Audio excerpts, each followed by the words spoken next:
Ah, the Cold War, the ideological struggle where every communist country stood united against every capitalist country. Except this is untrue. The Cold War was not that simple. The biggest rift from within the blocs would perhaps be the conflict between the Soviet Union and China.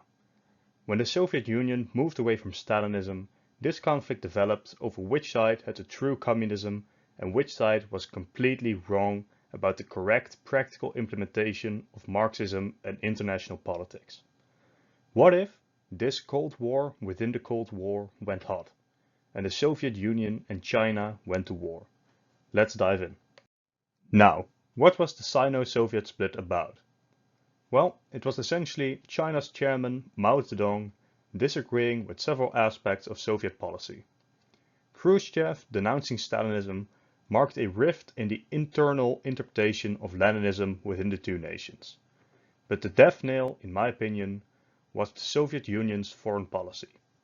The Soviets sought peaceful coexistence with the West in favor of spreading the revolution to the decadent West, which, according to Mao, was the end goal of Marxism. Adding to this, China had ongoing border disputes with India, but the Soviets saw the Indians as a valuable ally in the global struggle. Moscow was doubtful of Mao's nonchalance about nuclear war as well, with Mao claiming, "What if they killed 300 million of us? We would still have many people left." This nonchalance about nuclear war could lead to a direct conflict with the West. So, with the Sino-Soviet split, China was essentially challenging the Soviets for domination in the communist world. After the splits, communist nations and groups across the world competed for support from one or both of the communist great powers. Playing these great powers against each other was a nice way of gaining more support for their revolution, as neither side wanted to appear like they weren't the leading figure in the communist world. Then later in the Cold War, America started actively driving a wedge between the Soviets and China, trying to gain friendly relations with China as the Soviets were the main threat of the Cold War.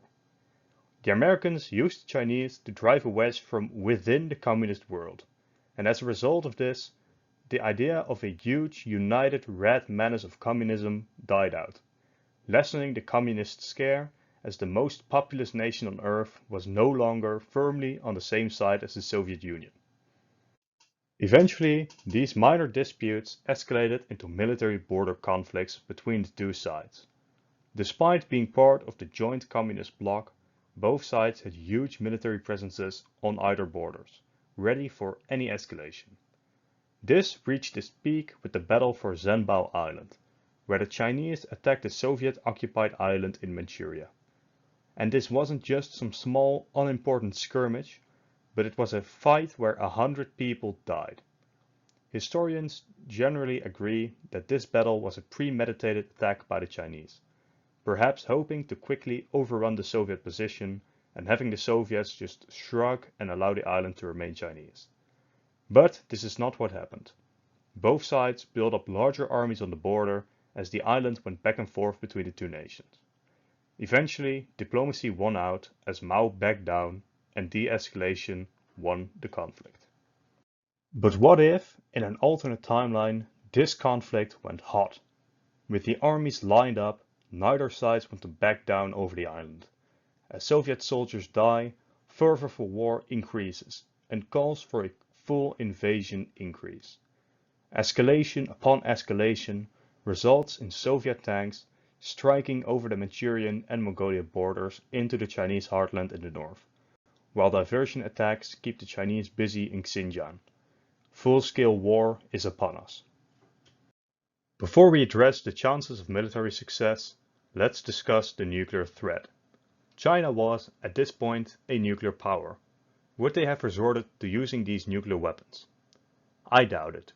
Despite the claim that Mao wasn't afraid of nuclear weapons, even from a purely military standpoint, there was little to gain from using nuclear weapons.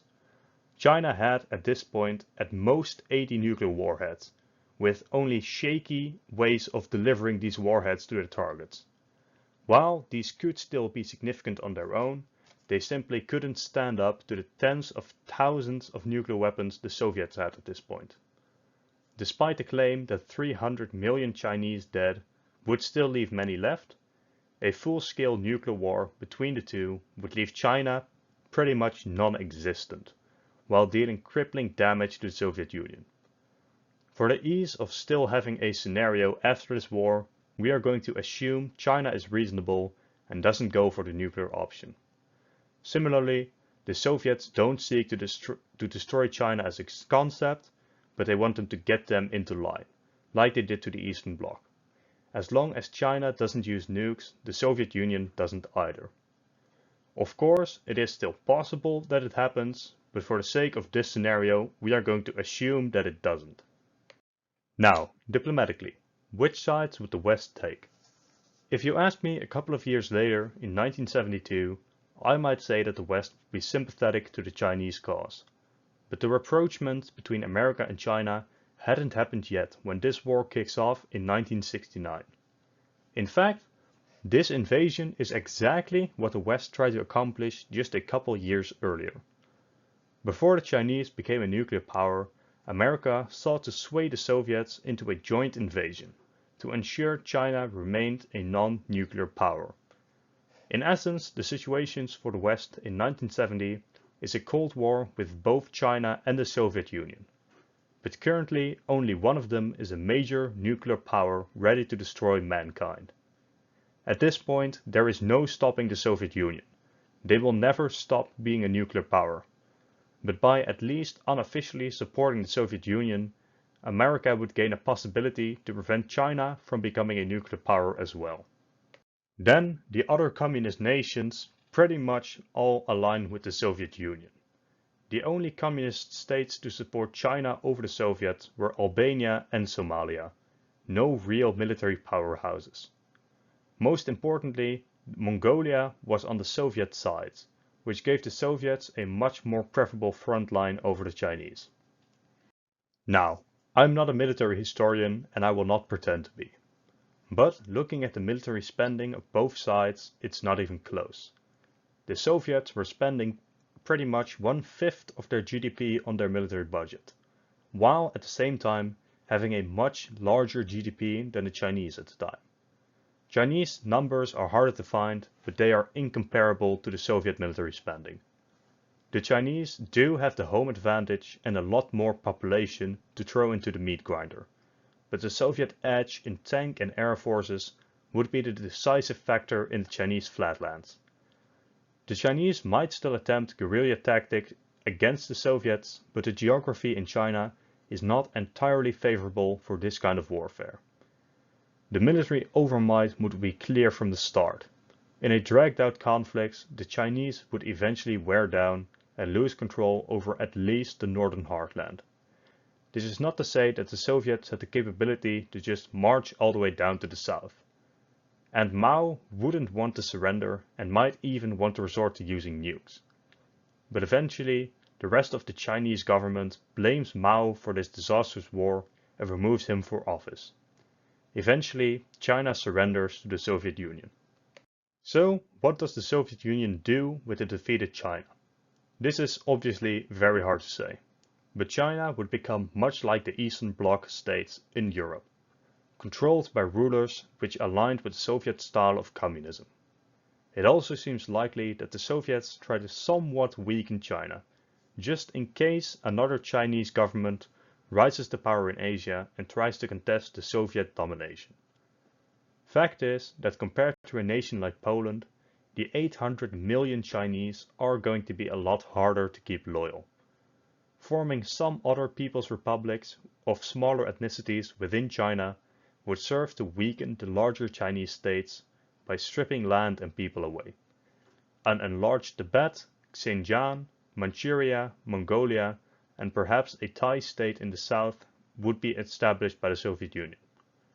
These states would still have very significant Han populations. These Mongolian borders have to come with population expulsions, or Mongolia will suddenly become a Han-dominated nation. The same goes for many of the other breakaway states. If the Soviets plan these borders to hold, they have to do a similar thing as they did in Poland and assure that there isn't a major Han element left in all of these states. And this would be a major blow to future Chinese ambitions, even if the Chinese managed to break away from the Soviets somewhere in the future. Looking at this basic resources map of 1970, the loss of the land to the west results in a loss of domestic oil production, making this China even more dependent on foreign oil. More important is the loss of Manchuria, which alone accounts for 12% of the Chinese GDP, not to mention the raw resources in the region which are no longer accessible for the larger Chinese market. But more importantly, the Soviets can allow the Chinese a large degree of autonomy, as if war breaks out again, within a couple kilometers of Beijing, there stand Soviet tanks in Manchuria and Mongolia, ready to once again drive down and recapture the Chinese heartland. Why is this important? Because this allows the Soviets to take a more relaxed stance towards China. Instead of a hardline occupation that will drain resources, the Chinese can largely govern themselves. Even if a popular revolt happens, or the Chinese leader tries to break from the Soviet line, but when the Soviets hold northern China hostage, they couldn't really accomplish much. Adding to this, the Soviets would denuclearize China to prevent further nuclear escalation from the Chinese side. Internationally, apart from the fears and concerns over the war itself, the Vietnam War might suddenly change in nature. Neither the Soviets or the Chinese would have the capacity to support the Vietnamese as they had done before this war broke out. More importantly, the implicit threat of a Chinese invasion fails to manifest. When the United States marched to the Chinese border in Korea, China stepped in and pushed the Americans back. The same was feared for Vietnam, so no major land invasions by America ever took place, enabling the Viet Cong to continue their guerrilla warfare far more efficiently. Now, this is not a guarantee, but with China distracted, America might try one last real land invasion of the North in order to secure Vietnam. I see two options for Vietnam in this scenario. Either America commits one last time, actually captures the North cities and declares victory in Vietnam, with the Viet Cong keeping their guerrilla campaign up, but doing so less effectively than in our own timeline. The second scenario is that America continues with their Vietnamization policy just like in our timeline, scaling back support for Vietnam as internal pressures didn't allow for the Vietnam War to continue. Personally, my money is on the second one, as invading the North would still be a massive risk and a very costly operation at a time when the American public very much opposed to this war. On the world stage, the Cold War progresses much like it did before. China would be allowed to remain on the United Nations Security Council, as it would be too much of a drag to change that system. The Soviets would look a lot scarier than in our own timeline, as they just reunified all of communism under their banner. But realistically, little would change internationally apart from maybe Vietnam. The Soviets would perhaps be emboldened and fight even more stupid wars like Afghanistan. But this doesn't change the non-confrontation between the two major blocs. The Soviet side is a lot larger on paper, as there is no longer a Sino-Soviet split, but this does not drastically alter the nature of the Soviet leadership, and thereby the leadership the Soviet Union exports to its satellites. But there is one main thing that does change in this timeline, and I cannot stress how important this is, and that is the Chinese leadership. There is no Sino-American rapprochement, and Chinese leadership follows largely the same line as the Soviets and other Eastern Bloc nations.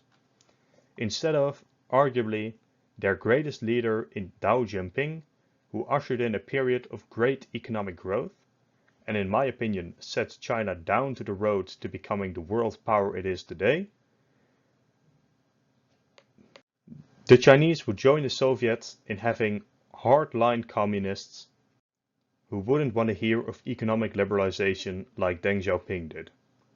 Without Deng or someone like him, China wouldn't be able to modernize and industrialize at the same speed as of our timeline. China would be set back many decades compared to our own timeline.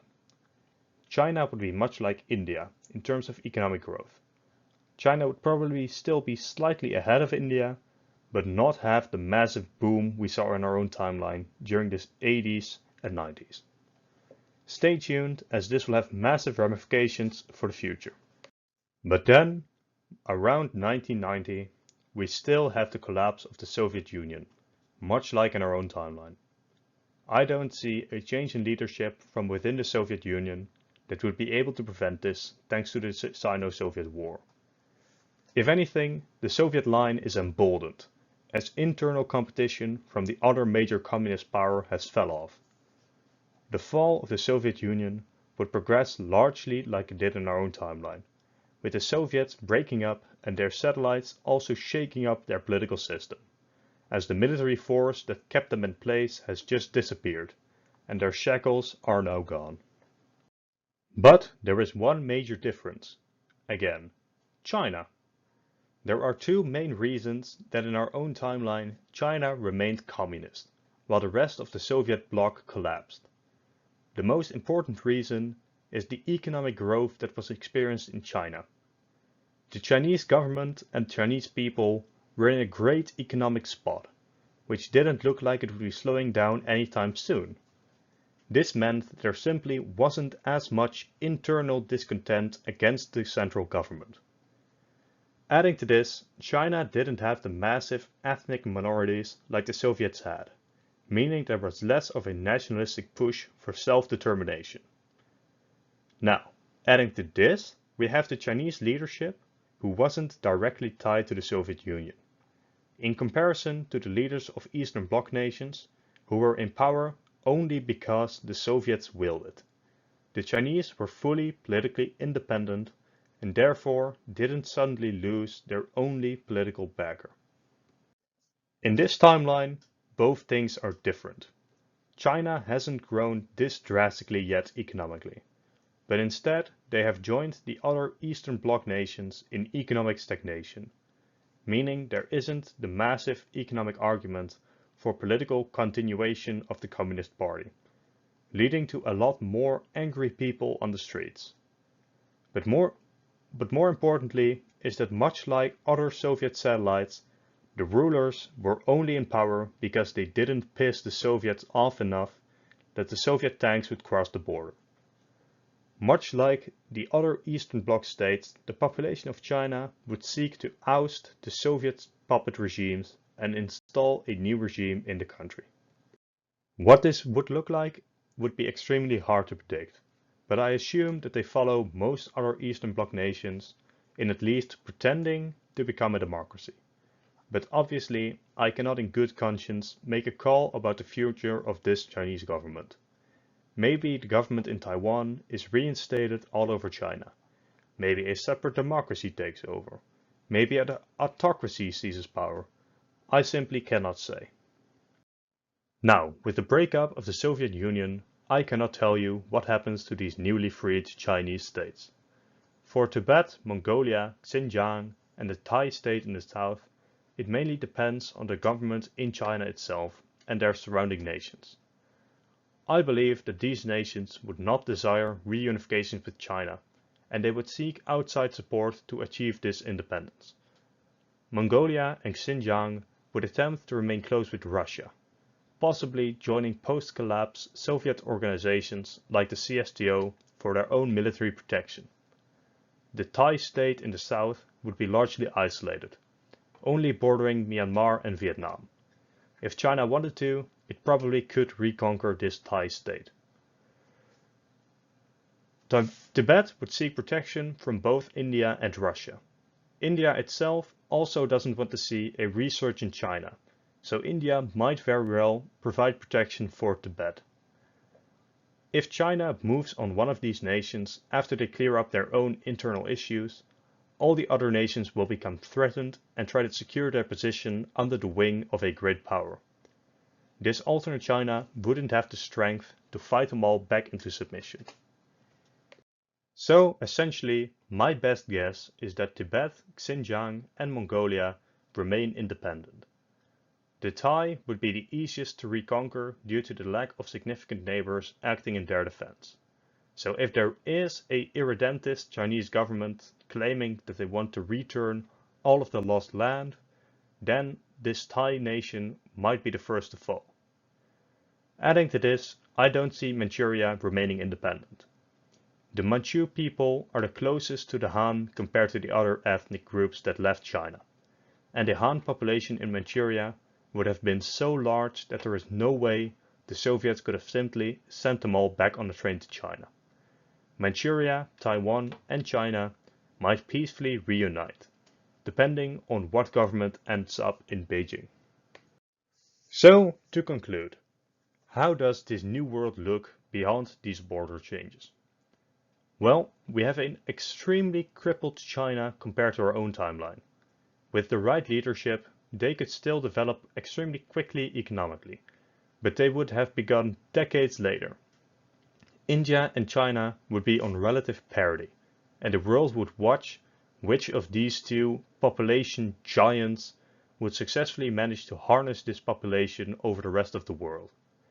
My money still goes to China to eventually rise, as Chinese geography, population and political history points towards better leadership than the mess that India ended up with thanks to the British. But the biggest consequence of this changed timeline would be America.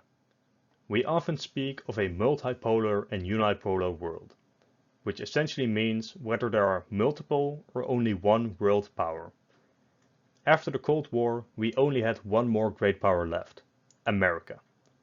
This only changed thanks to the rise of China, who now rival the Americans in almost all aspects. Precisely when this unipolarity ended is hard to say, but if it hasn't already, we're close to it. In this alternate timeline, American domination would be much more absolute. Without the rise of China, there is no other nation in the globe that can come close to the American domination. What this does to the future of the world is impossible to say, as by now we have already caught up to our own timeline. But in this alternate 2021, we still look at America as the definitive great power. There is no talk of a failing giant, as who is there to take its place? Thank you for watching. If you liked the video, leave a like, comment and subscribe, as these things really help smaller channels to get noticed.